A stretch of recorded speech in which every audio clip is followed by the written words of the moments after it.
Hello, everybody, and welcome again to Nerd to the Third Power, your one-stop shop for all things nerdy and awesome. I'm your host and master of ceremonies, Dr. Gonzo. With me, as always, in this epic quest of awesomeness is our resident anime goddess, the Cat. Cat, how are you doing? It's been a week, guys. It's been a time, but I'm here, which is really exciting because I'm not dead. That's always good. No, you've just been buried in crates, apparently. Oh my god, don't get me started on the fucking crates. I have a lot of bitterness about crates, you don't even know. Alright. I guess you weren't able to take the relaxing vacation that you were promised by our E3 week, huh? No. I have not had a relaxing anything. My first relaxing day in like a couple months was Sunday. I worked 18 hours of overtime last week. And so Sunday was the only day I didn't work. And I was like, I'm going to Outback Steakhouse. I'm going to buy me a steak. I'm going to pay the extra money to put some shrimp on it. And I'm going to sit there and I'm going to eat until I feel sick. And then I'm going to go home and play video games and not do anything all day. And by video games, I mean Skyrim, the only video game I play. Alrighty. Okay. Well, you did manage to do one fun thing over the course of the last week, and that's you got to catch up on our discussion topic this week, which is Voltron Season 6. I know that some people are wondering what our thoughts on Jurassic World are, and rest assured we will get to those.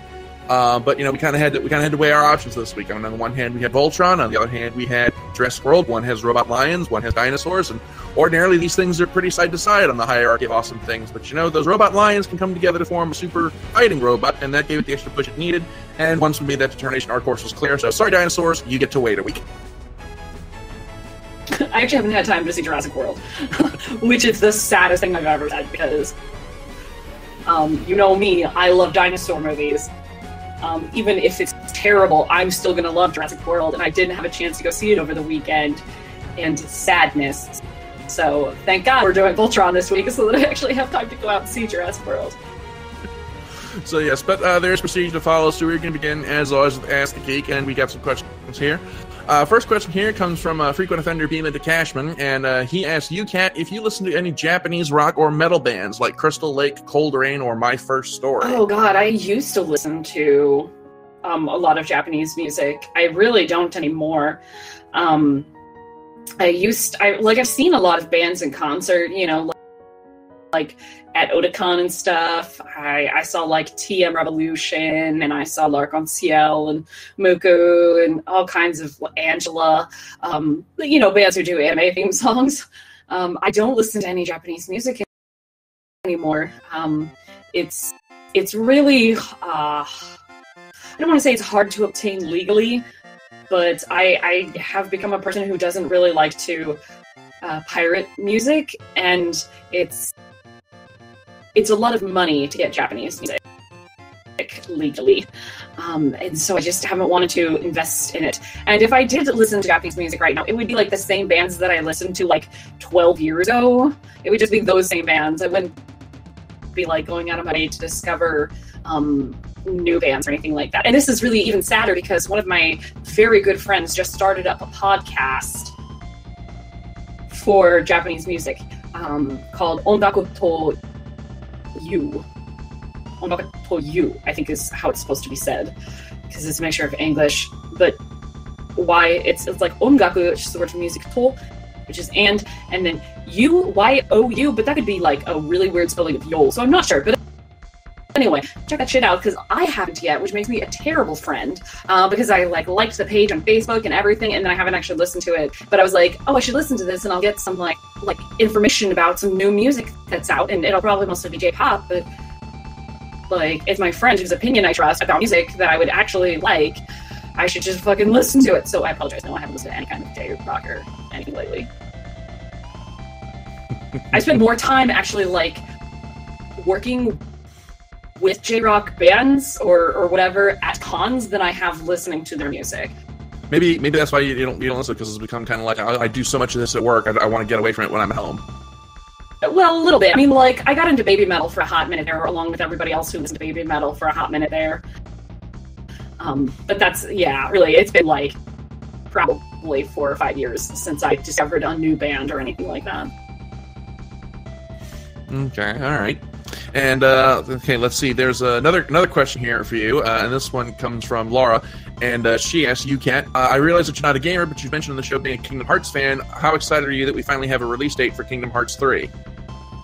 Oh my gosh, I'm really excited. I've said this before, but I'm not a gamer and I've never played Kingdom Hearts, but my roommate, who is my best friend, made me watch her play all of the games that you could possibly play on a console so that I could get knowledge of the story and the characters so that she would have somebody to chat about this with. So I've gone through this story and she's told me everything. I've done independent research on stuff that I didn't understand, which was everything related to Ansem and Xehanort and stuff. And I'm like, I still don't, there's a lot of stuff I don't understand, but I've seen all the gameplay and everything, and I really, really enjoyed it. I'm pretty excited about what's going to happen with the new game. Even if I still don't understand what's up with Xehanort, it's really exciting. I'm excited to see some of the worlds that they're going to introduce. There's some worlds I don't really care, and I don't know which ones they're going to revisit, or if they are revisiting any worlds besides Pirates of the Caribbean, which did look really good this time. It did.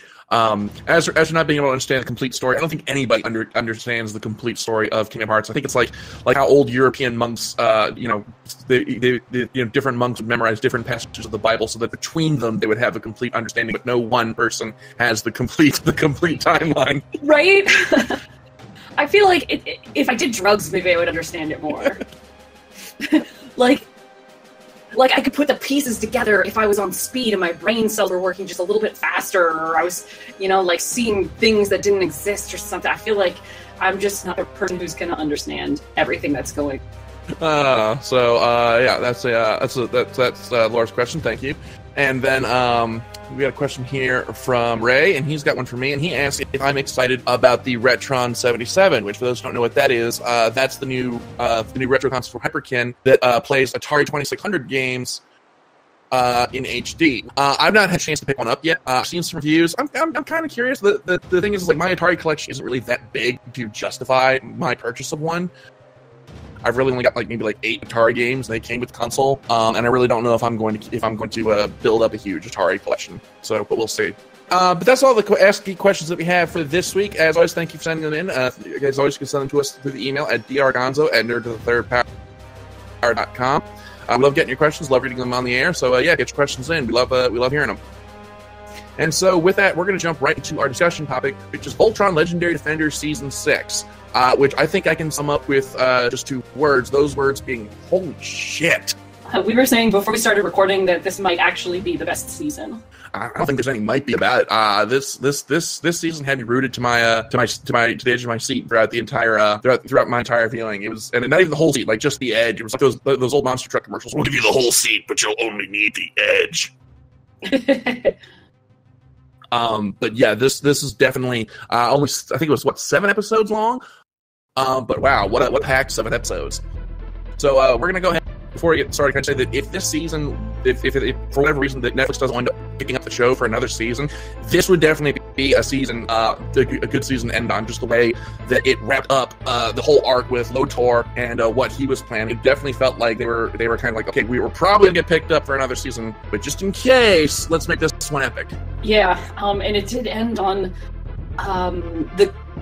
not a cliffhanger, but it ended with a resolution and a movement forward that is something that we've all wanted for a long time. And here's your spoiler warning. If you haven't watched it yet and you don't want to know what's going to happen, then just go watch it and then come back to this point, because it's about to get pretty spoilery in here. Yep, that's what the alarm is for. So anyway, continue. So yeah, where it left off with them going, shit just happened. We need to go talk to Bidge's dad. We gotta go to Earth.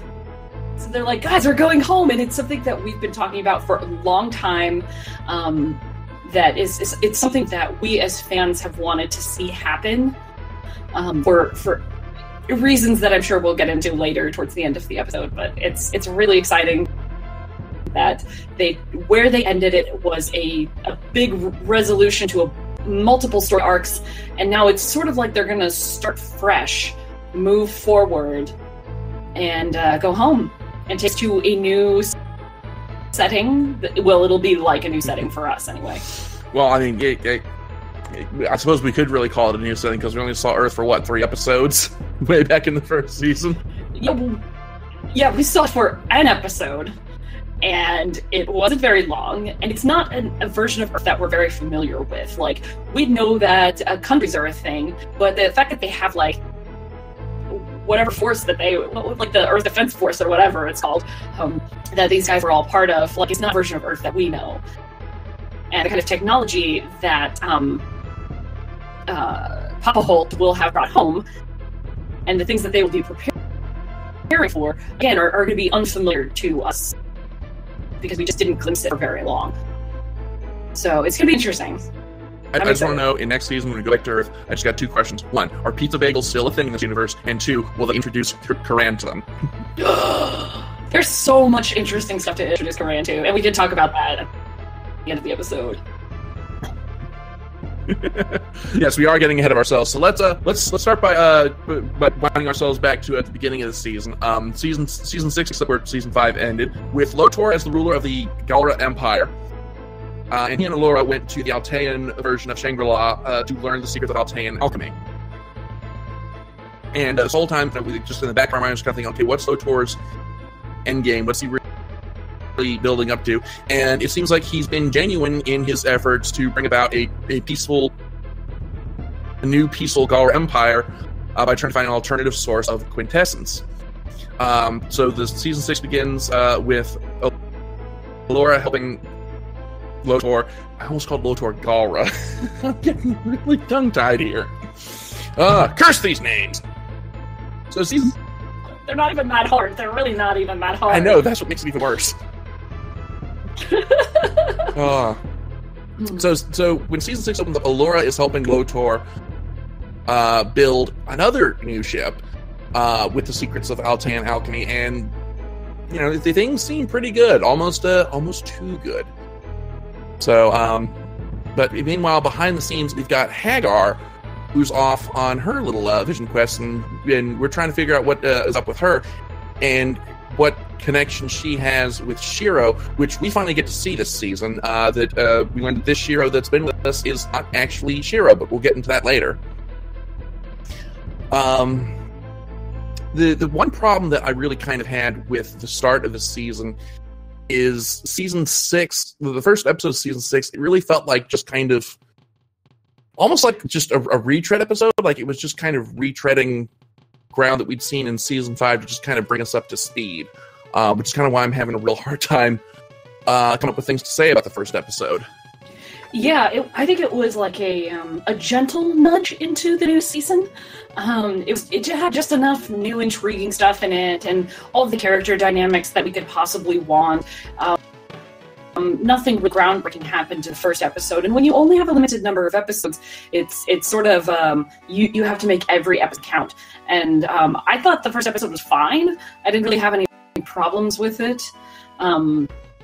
But it felt almost like a throwaway. I mean, yeah, it felt like a season 1 episode is really what it felt like, where they are reintroducing you to the characters and trying to give everybody a little bit of screen time, because, let's face it, shit's about to get real, and some characters are going to get more screen time than other characters this season, as has been the trend. So they got to make sure they give... So it really felt like an episode where they were trying to, remind you of who everybody is, where everything left off, what the show's about, and then also to give a couple of other characters, and by that I mean mostly Hunk, to give them a little bit of screen time before they delved into the really heavy stuff. And that's kind of what it felt like to me. So I really didn't have any problem with giving Hunk screen time, because that guy has gotten the least amount of screen time. Yeah, there was a very humorous little thread in the first episode where Hunk is trying to learn about Galra culture, and Lotor introduces him to Lotor's old nanny, who is apparently the Bizarro universe version of Mary Poppins, who instead of being sweet and kindly and let's have fun, is like the drill instructor from hell. She is, and it was his he kept saying she wasn't my nanny, she was my what's the right term? Governess. Governess, right? Because she didn't change his diapers. She taught him. She was a teacher. Yeah, but Maria von Trapp, she was not.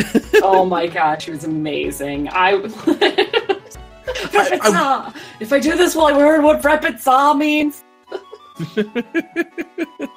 So, but the major plot of that episode was a Loto had sent out a message to the Galra Empire that any commander or outpost who swears allegiance to him will basically be forgiven of any past rebellious behavior and welcome back into the fold. And an outpost that's about to send out that message gets attacked by a commander who's still deep into rebellion. I can't remember his name. It's one that we've seen before.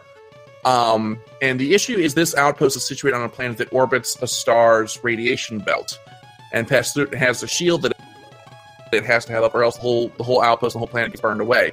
And the attack damages the shield. So Voltron, in a show of here's an olive branch, goes to assist. And it's the first time we've really gotten to see Voltron working alongside Galra forces. Which was an interesting, it's an interesting thing to see, and it was a nice step forward, the whole Voltron-Lotor alliance. But it's also something that I wish they'd done a little bit more of, because of events that occur further down the line. The whole alliance thing kind of gets thrown out the window. So it was neat to see this alliance kind of actually in action. But I just wish they'd done a little bit more with it. I mean, yeah, this is something that they strove for several seasons to, have a peaceful Galra Empire. And we don't get to see very much of it for very long. And I think that's why they threw it so early into it, just so we can go, hey, we worked for this. We're going to show you what it's like. But again, we don't get to see very much of it because it gets personal after that. We get a very, a couple of episodes of a very overview of how things are going, but after that, shit gets personal. But going back to what I said about Hunk getting a spotlight episode, yeah, this really was Hunk's moment to shine, with the whole team kind of deferring to his engineering expertise on how to repair the platform. And of course, we also got these little hints that something's not quite right with Shiro, which comes to head later on. But yeah, the first season is pretty much just kind of easing us back into the story. There's not really much more that we can really say about it. Yeah, we literally don't have to talk about every single episode. We do have to talk about the next one, though, because we complained in the last season about how they kind of just revealed the whole thing with Keith's mother and then left it at that. But the next episode, Razor's Edge, answered pretty much all of our questions about that relationship. Yeah, and I liked the way that they did it, too, because we got a huge, Prolia is her name, lore dump, and we've been kind of going, what the fuck? We need to know more about Keith's mom, and we have a lot of questions and what's going on, and the way that they chose to do it, I thought, was kind of clever, because it would have been very boring from a storytelling perspective for Prolia to just sit down and go, well, Keith, this is a story of how you were born, and then to just explain it all, narrate it, and then we get to see little clips of it. So what they did was that Cordelia and Keith were passing through an area where space and time were kind of messed up, and it allowed him a Deus Ex Machina, basically, to see into her memories, and so he could see flashes of her life, of coming to Earth, of crashing on the planet, and meeting who would inevitably be Keith's dad, and other Galra coming to the planet and having to fight them, and then her decision inevitably to leave in order to protect them. And so we get all of this vital information that we've wanted for a long time. Basically, since we found out that Keith was part Galra, everything got dumped in one episode, and it was really great. The part that I thought was kind of dumb was that because they're in this this weird space-time thing, they were basically 2 years past for them, which is fine. But Keith, to me, did not look different in any way, shape, or form. I mean, he was just a little bit different looking by the end of it, but he looked kind of exactly the same. Yeah, they made this big deal about how after 2 years in there, how much taller and larger he was, and my first thought was so you're telling me he had a shaving kit for those 2 years? Right? Like, oh, sure, maybe he used the fucking Galra blade the whole time to shave, and but really it was he was a little bit taller, and his shoulders were like a little bit broader, and his hair was like a little bit longer. But really, like in that episode, he did not look that different. They did. In the later fight that we'll talk about, his style changed up a little bit to fit this really dramatic moment, because the animation of this one particular episode later is like wow, amped up to the max. Amazing animation. So he looks way cool later, but in the scene where they're like, oh my god, are you he's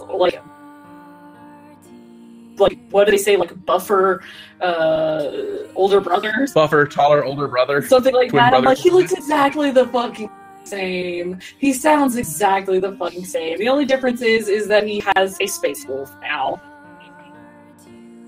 And I have seen side by side. Seen side by side. It looks exactly the fucking same.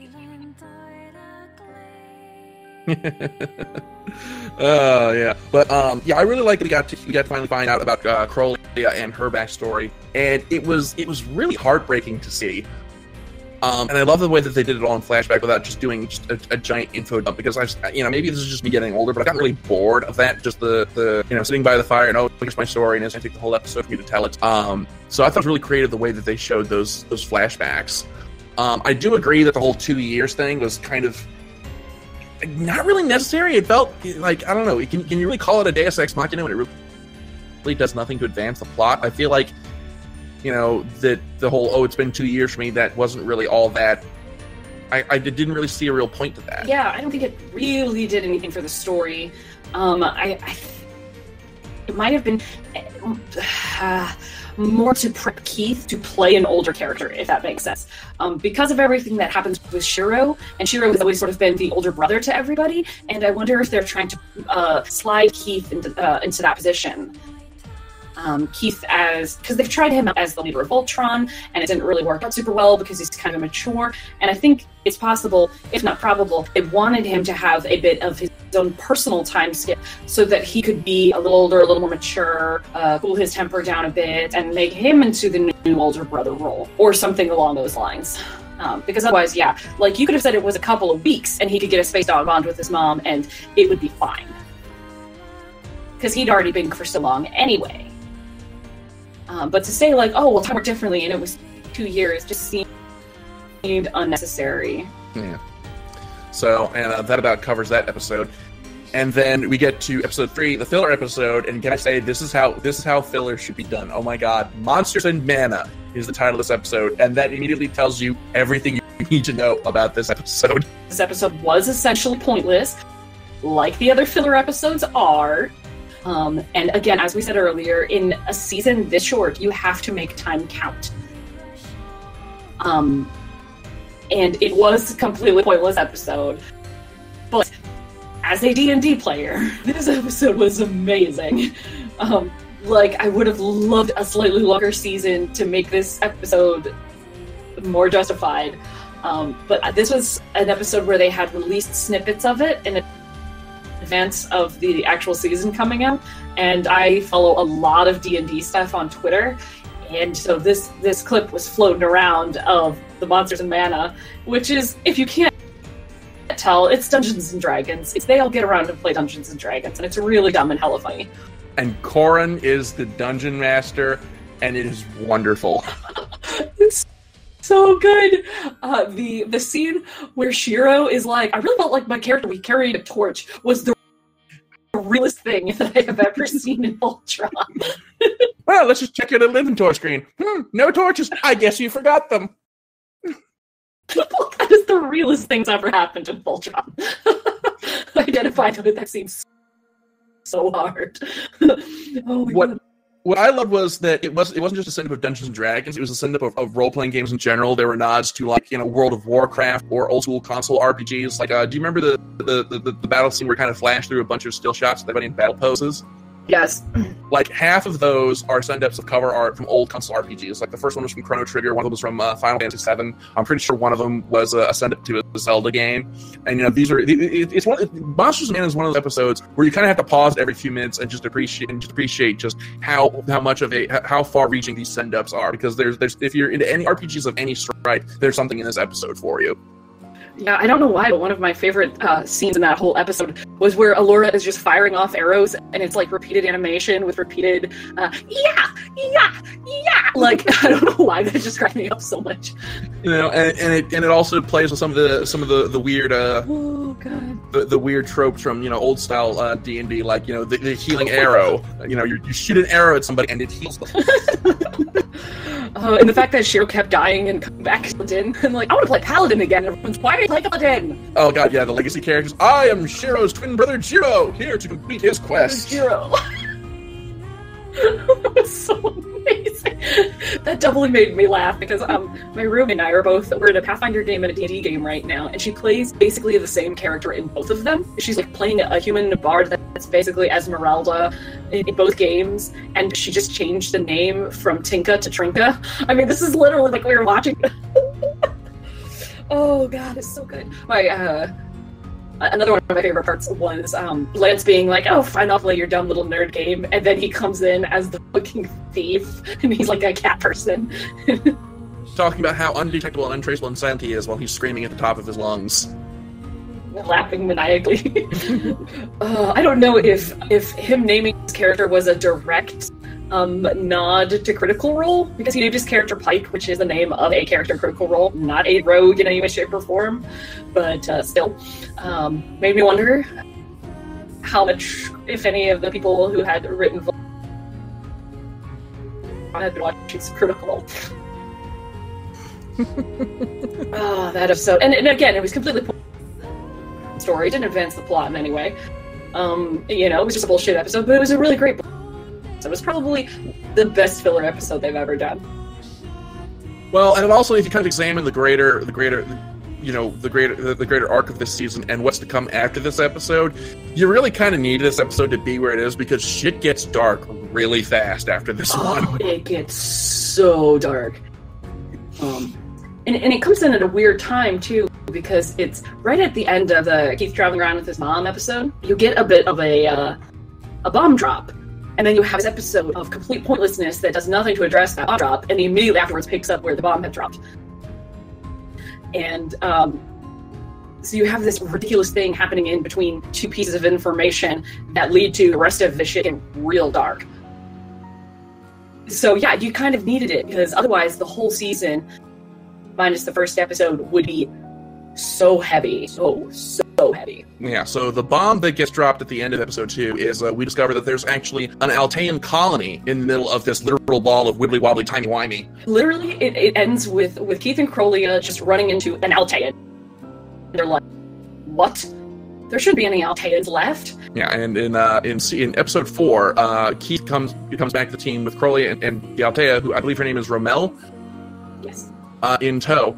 And she relates that this colony was established by Lotor way back when as a haven for Altean refugees. And he kind of pulls this kind of bait and switch on them. It's like, okay, we got this one colony and everything's going pretty good here, but we're going to establish a second colony, but only certain people, are going to be able to make this journey. So he holds the screening process for who's going to be going to the other colony, and Rommel's parents and brother get chosen to go on 2 separate trips. But the people who leave for the second colony, they never come back. Well, before he leaves for his journey, Rommel makes this communicator that he can communicate with his sister by, because one of the weird kind of things that kind of raise your eyebrow about the side of the colony is that communication between the two is strictly forbidden. And he winds up using this communicator when he comes back to the first colony, basically to reveal that everything that Lotor said is a lie. There is no second colony. He's actually using them as human batteries to extract their quintessence, because he saw the Matrix one too many times and decided, that's a damn good idea. Yeah, that whole episode was profoundly disturbing. It was kind of Matrixy now that you mention it. It is this huge, the bomb drop is that Lotor has, had this colony of Alteans this whole time and has been using them for their quintessence. And there's pretty much nothing that Lotor can say to justify it, but you see the logic behind it. And things about Lotor start to make sense.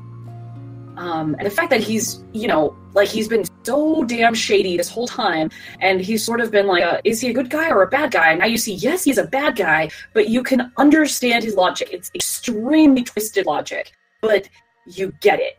You get what he was going for. He comes off this time not as like he's kind of been like a really enigmatic character, where he was introduced to us as like this discarded prince who was never really wanted, and then this wary ally later, and now you see he is like a crazy dictator, who is he's trying to do the things that he says he's trying to do, trying to bring peace to the galaxy. He's trying to save Altaid lives, but he's doing it at such a cost. At the sacrifices that he's willing to make. And he's not to sacrifice himself, of course. He's sacrificing other people. It really is super, super messed up, because you see his line of reasoning, and he feels he's justified in it. And it came off as, I don't want to say as 180 by any means, because you do start to see, okay, the things that he says line up, but it's such a big bombshell of a reveal that, like, never in a million years would I have predicted that this was going on at the same time. And I don't know if that upsets me because I thought there should have been more hints, or if it's completely genius because I never expected it. It's sort of like the Altaid alchemy concept. It gets dropped in there as a new plot thread to move a story forward, but we've never heard of it before, and suddenly it's like coming out of left field.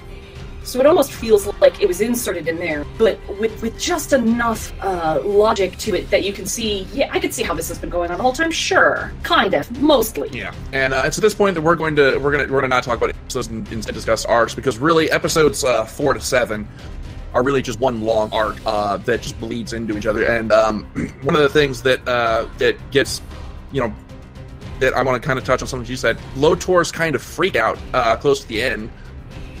Where it's almost like flipping a switch. He goes from being this calm, cool, like, look, I can explain, this is what I'm doing, I still want to bring peace, to, alright, fuck it, I'm just going to burn the world, like, on a dime. And that was really jarring to me, and I'm not quite sure what the show writers were trying to go with that. Were they trying to say, okay, he's always been batshit crazy pants, and that's just how he's been, he's just been really good at hiding it?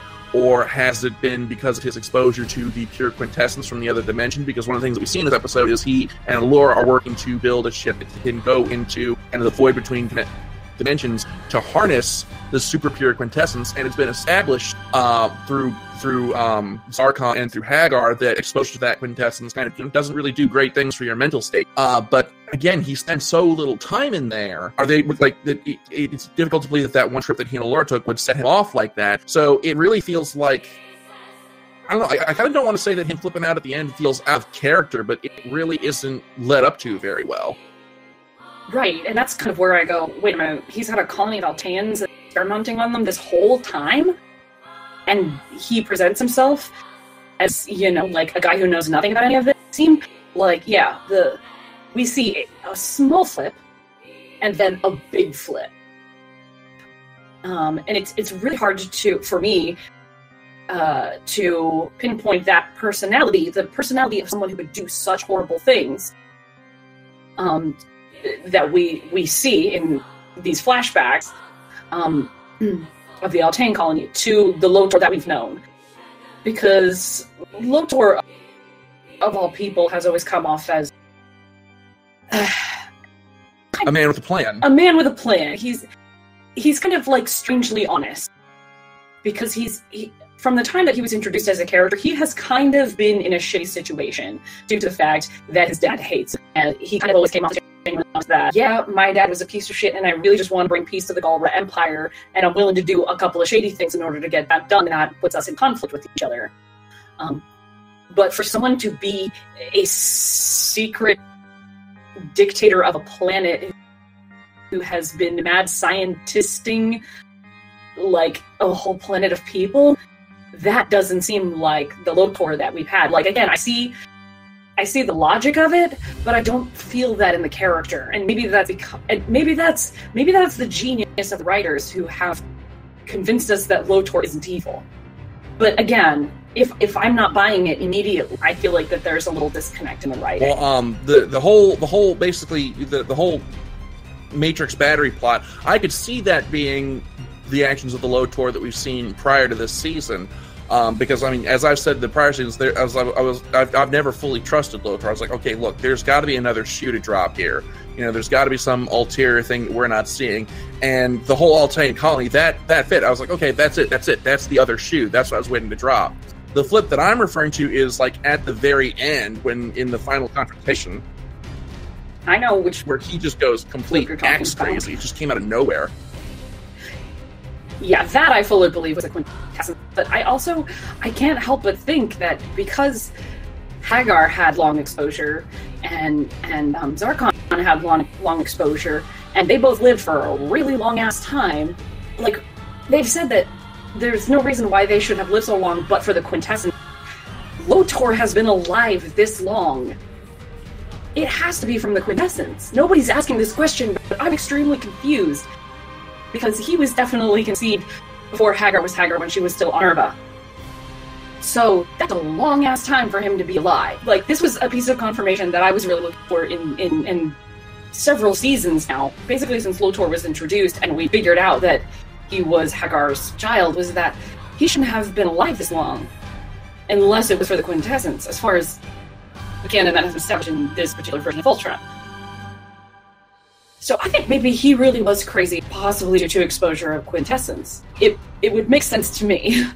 Well, then the confusion that comes from me from that theory is then, okay, like, you know, like Zarkon and Minerva, they didn't go batshit crazy pants after just one visit. It came over time. So if we're to believe that Lotor went crazy because of exposure to the quintessence, then that implies that at least to me, implies that he's been in there many times before. So, but I don't know. Maybe there's a third theory. Maybe he got exposed to that quintessence while Honover was carrying him. So, yeah, and there's that too. Like, but again, like between Hagar and Zarkon, they weren't like popping in and out of that void all the time either. They were experimenting with testing, and so I think it's possible that Lotor started the colony with honest intentions and was possibly, you know, coming up with his plan to exactly what he said. He wants to find a different way to harness so that nobody will have to fight over it anymore. And maybe he was trying to figure out some way to, and was experimenting with quintessence, and then slowly went crazy and came up with this horrific idea. I'm like a Lotor apologist here. I'm trying to figure out why he's insane. But yeah, definitely that flip at the end was for bamfing in and out of the quintessence field so many times. Like, he just went cuckoo bonkers real fast. So I think he was already kind of crazy from the quintessence, and then like to be in that void and that exposure for a couple of turns, just he went cuckoo bonkers. And also, I don't think he's dead because I don't think so either. But we'll get to that in a moment because there's another arc that we've got to talk about, and that's Keith and Shiro. We have been wondering what the deal is between Shiro and Hagar for 2 seasons now, and now we finally figured it out. This ain't Shiro. This has never been Shiro. It hasn't been Shiro since they defeated Zarkon, and that is crazy. I mean, like, we've kind of suspected it could be something like that. But basically, Shiro had disappeared after the fight with Zarkon, and then he had come back in, but it wasn't Shiro. It was a clone. One of several clones. They showed more clones, and that's even more worrisome. So basically, Hagar, in an attempt to kind of draw the Voltron force away from Lotor, basically uses Shiro as her Manchurian agent. She uses him to basically extricate him from the Castle Alliance, and then to draw away Keith, who's now piloting the Black Line, from the main force. And we get this episode where it's basically kind of a Luke and Darth Vader situation. Keith believes that they're still good in Shiro and that he can bring Shiro back to the fold. And they wind up, well, maybe not Luke and Darth Vader, more Captain America and Winter Soldier. I think would be a more apt comparison. So Shiro draws Keith away to this far-off asteroid, this cloning facility on it, and they have just this epic smackdown, which I think is, am I correct in guessing that's the point where you're saying the animation kicks it up into 11? It really does. That is the episode. Like, fluidity of motion in that episode, and the changes in their eyes in that episode, where Keith's eyes are just a little bit differently shaped, due to like the lighting and the adrenaline in them and everything. His eyes just look fabulous, and Shiro looks evil as fuck. It's just absolutely stunning to watch. It's stunning. They basically have this whole episode long sword fight that just looks incredible, and it's over the course of this that we see Keith kind of phasing into the real world and this ethereal realm that turns out to be the consciousness of the Black Lion, which is where the real Shiro has been this whole time. And we get the explanation of, like, look, I've been dead for like 4 seasons. This guy is not me. I've been here inside the Black Lion this whole time. Can you maybe get me out? Yeah. Oh, it was so heartbreaking. It's a huge betrayal for the audience, as much as it is for Keith, because we've known that there's something wrong with Shiro, but we've always kind of thought that it's, like maybe there was something in his arm that allows Hagar to control him a little bit or see through him.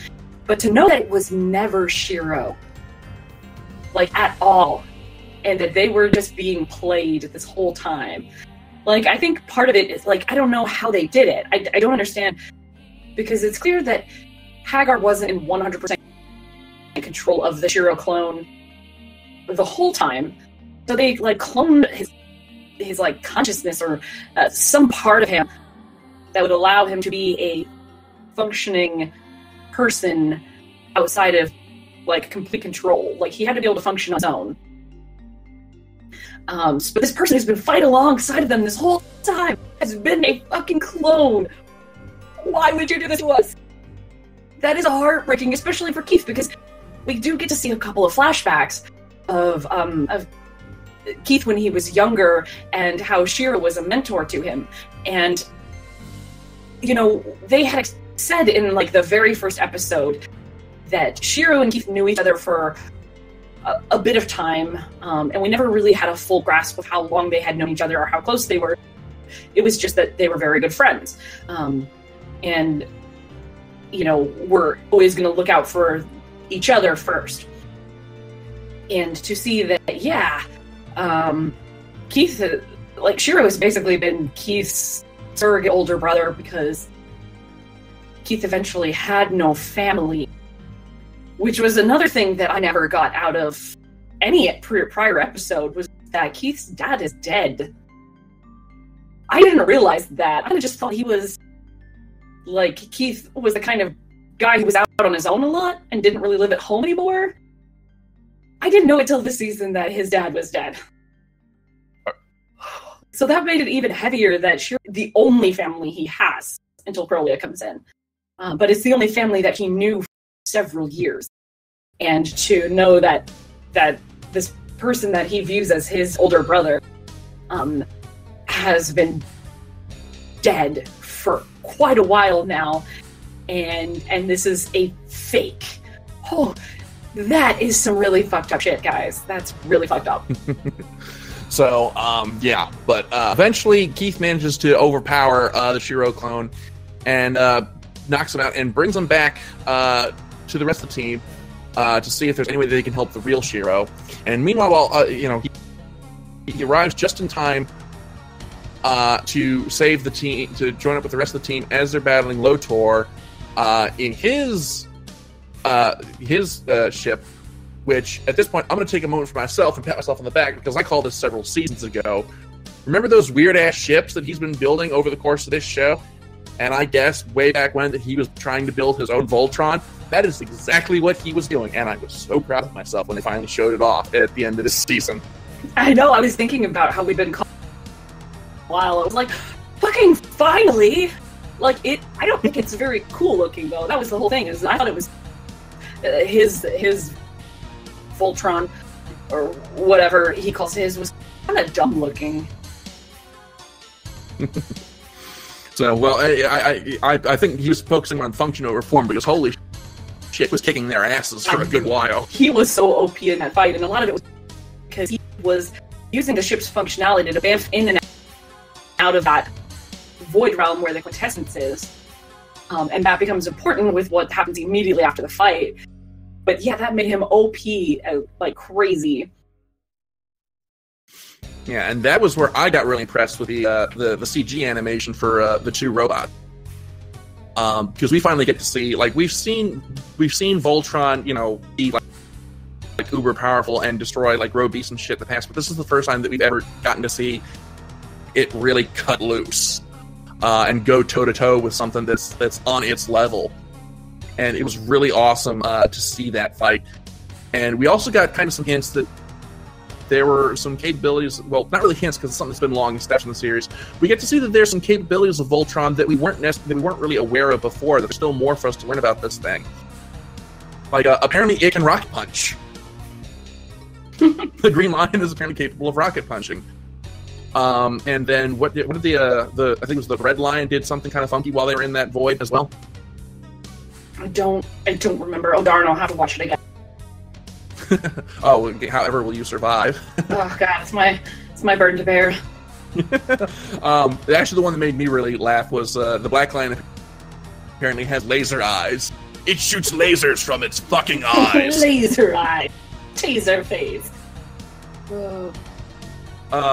Yeah, but we finally get to see the culmination of all of Luthor's work into those ships, and it really causes this whole Galred Voltron really causes a bit of angst for Allura because she helped him build this basically, and that really kind of messed with her head. And another thing that we haven't really mentioned over the course of this episode is there's been sort of a relationship brewing between Allura and Lotor that also really kind of throws her off her lily when everything goes pear-shaped. Like, oh, I trusted him, I helped him build this, I really kind of liked him.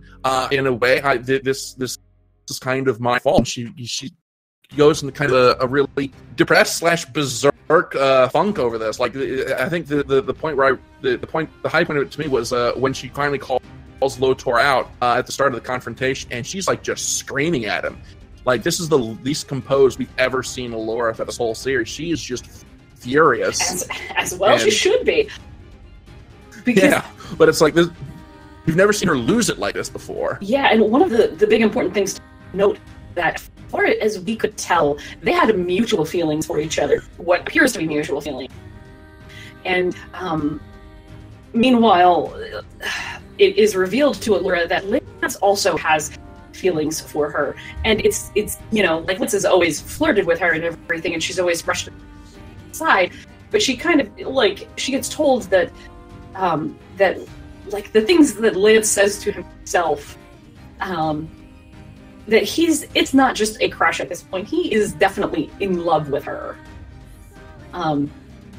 Like at the very least. No, this is the kind of stuff that he says, she makes me want to be a better person. That's love.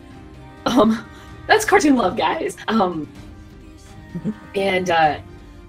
so she is feeling a little conflicted about, just a minor confliction about Lance, but she's too busy being in, having feelings for Lotor. And then the bomb drops, and Lance is the first person who's there to comfort her and tell her this isn't your fault. And we start to see a little bit more of a deepening relationship. I wouldn't say like a relationship, but we see a deeper bond between the two of them forming.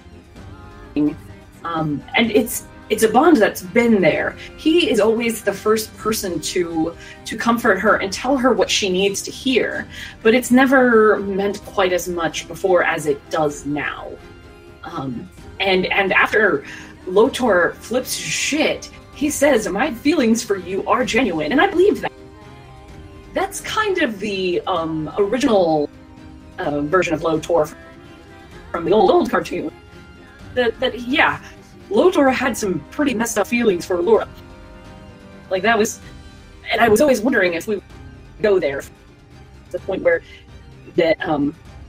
he was evil and still in love with her, or had feelings for her, and we were going to hopefully not ever return to Allura being I don't want it to be where he's in love with her, so he targets her all the time for kidnapping, and she has to get rescued all the time, kind of bullshit. But it does make for a very interesting hero to villain dynamic if the villain is in love with one of the heroes. As long as she doesn't get captured all the time, I'm okay with, him flip-flopping between wanting to kill her and wanting to kiss her. I'm okay with that. Because he's sort of like, you know what, fuck it. All of you die. But I think if he could get her away, he would spare her. You know, that kind of thing.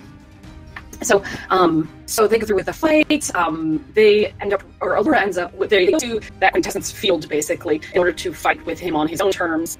And Allura realizes that as they are hanging out in this particular field, plane of existence or whatever, that they are going to suffer the same consequences as Sarkhan and Hagar, and they are probably crazy if they stay in there for too long. And they're like, we've got to get out of here. So they do. Yeah. And they kind of leave Lotor in there. Battered and bloody and beaten. They unleash this like super mega Death Star beam on his Voltron, and we kind of see this. They do this weird thing that a lot of animes do, where it looks like they destroy him, but it's not quite. But then I'm kind of with you, Kat. I don't think they're dead. So he's dead. So let's just say that they leave him there. They come back out and they discover that in the midst of the fight, they have torn reality several new assholes that need to be closed immediately, or else all of it is going to be destroyed. And this is where we see kind of the first, probably the biggest sacrifice that's been made over the course of the series. They decide to detonate the Teledov inside the Castle of Lions, which is unfortunately going to destroy the Castle of Lions. So now they do that, and now basically our heroes wind up home. What a sacrifice, because it really has been their home for 7 seasons. It reminded me a little bit of One Piece, where if you haven't seen One Piece, they have a ship called the Going Merry, and eventually they just falling to pieces, and like it's past the point of repair. It just has to, like, it has to be let go of, and they give the Going Merry a Viking. It is literally the saddest thing in the whole of One Piece. Like, just watching that ship burn. With, like, that had been around for so long. And it was a little bit like that. It didn't have cultural impact, but seeing them gather up their things and, get that stupid cow that they've had all this time, and pack it all up and sacrifice their home, is pretty sad. But the offshoot, or the result of destroying their home, is that one person in the entire universe has the plans or the know-how passed on to them to build a new one, and that is Papa Holt. Coran gave him the information on how to build a new one. I guess he could take it to Earth and it could bolster their defenses against a potential Galra invasion. So the last thing they decide to do is like, hey, we gotta go home. Well, that is the last thing they do, but there's one thing that's missing. That's they managed to bring back the hero. Yes. Yes, that is also very... Allura, through the power of Deus Ex Machina and Altean alchemical bullshit, manages to extract Shiro's essence from the Black Lion and put it into the clone's body, so now we have the real Shiro back. But yeah, the very last line of the season, and the one that made me glad that my mother and sister are down in New Orleans for vacation, because the sound I made was not human. But they decide that they have to go back to Earth, which is something I have wanted to see since season 2. Yes. So now at this point, in the last few minutes, let the wild and baseless speculation commence as to what we're going to see or what we'd like to see in season 7. Man. So because they are all back together again, and they are traveling only via Lion, because they don't have any other ships as far as we know, I'm really curious what Shiro's new role on the team is going to be. Because as I said before, I think they've been... Yeah, backseat like driver. They've been pushing Keith this whole season more than ever to... Even more than when he first took over the Black Lion and became the quote-unquote leader of the team, because he was really shitty at it. They're pushing him in a position of leadership. And that, again, as we've seen before in the show, that leaves Shiro no Lion. And before, at least he could be in the castle and help coordinate, but now there's no place for that. So even if they get all the way to Earth and they get the plans, it would... The amount of time that it would take to build a ship like that with the resources at hand, what the fuck is going to happen with Shiro? I don't know what Shiro's position on the team is going to be at this point. And I don't want them to shuffle around the lines again. I mean, they could, but I don't know what they're going to do. So I'm very curious what's going to happen with that dynamic. The question that I have is what's going to happen regarding the team itself and Galactic Garrison, because one thing that we kind of... forget over the course of the season is all the Paladins, save for Allura, are members of the Earth military. So now, when they go back to Earth, are they, up to this point, we've seen the team kind of operating on its own and with no real oversight or coming into conflict with any kinds of authority trying to control them. So now, if they go back to Earth, is now the Galaxy Garrison going to say, okay, and look, you people are still, what kind of conflict is that going to cause? Oh, no. I don't think... do we know how long the time frame is established? Because it feels like... Yeah, it's really kind of hard to say, but they would have been any sort of military. They'd be like dishonorably discharged, missing, like the. Well, which adds another new wrinkle. Are they now going to be charged as going AWOL? Which, now that you're pointing out, yeah, they technically did go AWOL. Yeah, I mean they, well, definitely. There's like a step after it, but I can't brain it right now. Because it's not just desertion. Anyway. Yeah, desertion. That's exactly the word I was trying to think of. And think about the missing persons reports, and I really, really can't wait for them to get back to families, because we have so little information about the families of the people who do have families on Earth. But we know the only person whose family we've seen is Pidge's. Right, and we're seeing like most of Pidge's family. So it'll be nice to reunite all the whole. Where's Matt been this whole time? Because Matt didn't go home with their dad, right?